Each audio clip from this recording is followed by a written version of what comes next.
साथियों नमस्कार, मैं एडवोकेट अश्विनी कुमार। साथियों, हमारे देश में जो राजनीति है वर्तमान समय की, वो धर्म पर आधारित है।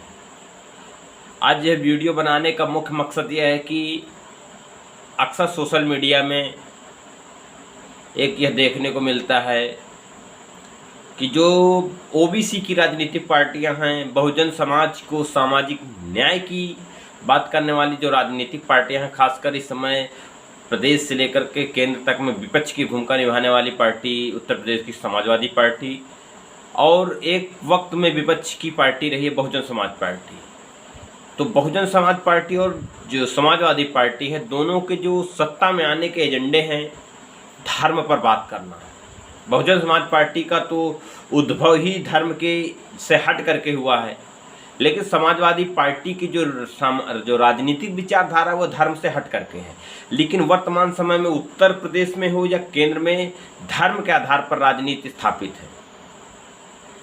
तो वर्तमान समय में सत्ता में आने के लिए कहीं बसपा सुप्रीमो सुश्री मायावती जी धर्म की बात करते हैं, परशुराम की बात करते हैं, राम की बात करती हैं, वहीं आदरणीय अखिलेश यादव समाजवादी पार्टी के सुप्रीमो वह धर्म की बात करते हैं, परशुराम की बात करते हैं। तो सोशल मीडिया में यह बात देखने को मिलती है, जो अम्बेडकरवादी विचारधारा के, जो बहुजन विचारधारा के जो वैचारिक लोग हैं, जो सामाजिक न्याय की बात करते हैं, तो वह अक्सर यह बात चर्चा करते हैं। सबसे ज़्यादा आरोप इस समय समाजवादी पार्टी के पर लगते हैं, सुप्रीमो आदरणीय अखिलेश यादव पर, कि कोई विचारधारा इनकी परफेक्ट नहीं है, कि ये अम्बेडकरवाद को लेकर के राजनीति करना चाहते हैं। कहीं अम्बेडकरवाद की बात करते हैं, संविधान की बात करते हैं, तो कहीं परशुराम की बात करते हैं, कहीं मंदिरों में जाकर के घंटा बजाते हैं, आरती करते हैं।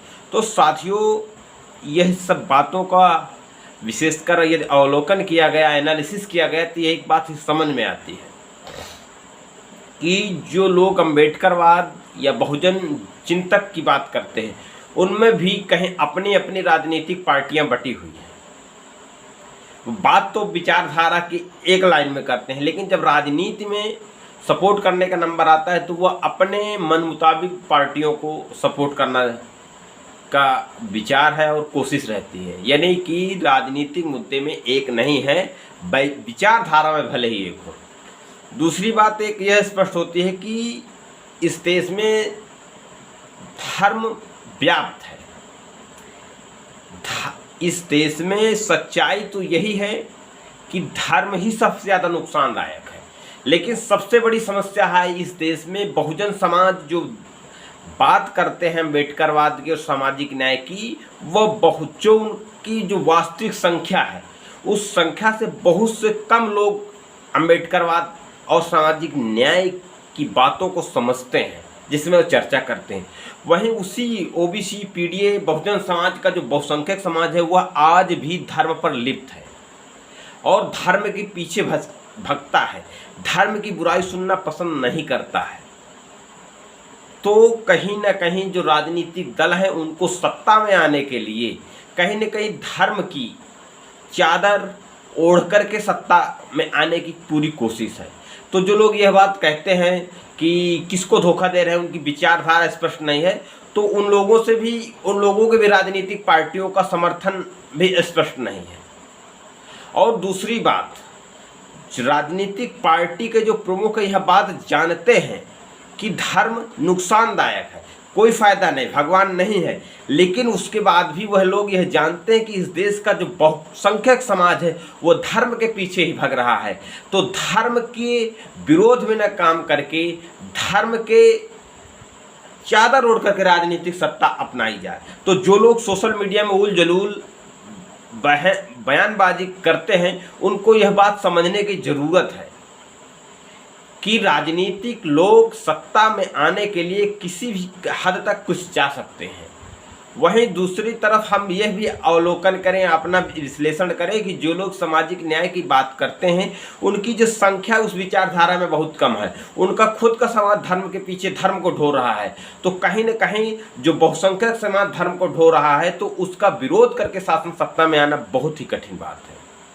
इसलिए इन सारी बातों को जो सोशल मीडिया के द्वारा प्रचारित प्रसारित किया जाता है कहीं न कहीं इग्नोर करते हुए, यदि विचारधारा एक है तो राजनीतिक दल भी एक होना चाहिए। राजनीति और जो आसानी से किसी भी जो सत्ताधारी राजनीतिक दल को हरा सके उसके साथ आने की ज़रूरत है। वहीं दूसरी तरफ मैं आदरणीय अखिलेश यादव जिससे भी अनुरोध करूंगा, अपील करूंगा कि जो इस देश में जो भविष्य की बहुजन समाज और पीडीए समाज की सामाजिक न्याय की जो मांग है वह सत्ता में आने के बाद यदि धर्म पर ही लिप्त हो गए, सामाजिक न्याय की सही पाठशाला नहीं चलाई, बहुजन महापुरुषों के मूवमेंट को सही दिशा में नहीं लाया गया, तो जहां तक है कि यदि 27 में परिवर्तन करते भी हैं तो 27 के आने वाला आगामी जो राजनीतिक समय होगा वह बहुत ही कठिन होगा। इसलिए यदि किसी भी प्रकार से सत्ता परिवर्तन करना है तो किसी भी प्रकार से परिवर्तन किया जाए, लेकिन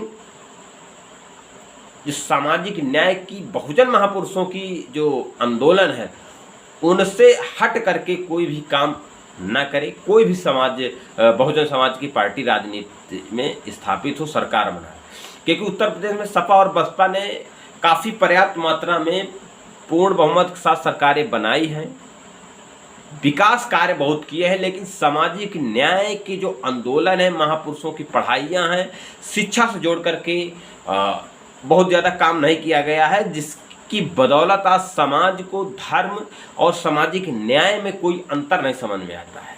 इसलिए सत्ता में आने के बाद ये इनमें काम नहीं किया गया, तब यह माना जा सकता है कि जनता को धोखा दिया गया है। अगर इस समय जनता को धोखा दे करके सत्ता में आया जाए तो ये कोई बहुत बड़ा अपराध नहीं होगा। इसलिए जो वैचारिक लोग हैं उनको इस ऐसी बातों को थोड़ा सा इग्नोर करना पड़ेगा इस वक्त में। जहाँ तक मेरी सोच है, समझ है, आप लोगों को मेरे ये विचार कैसे लगे कमेंट बॉक्स में लिखें, और वीडियो अच्छा लगा हो तो अधिक से अधिक शेयर करें। जय भारत, जय संविधान।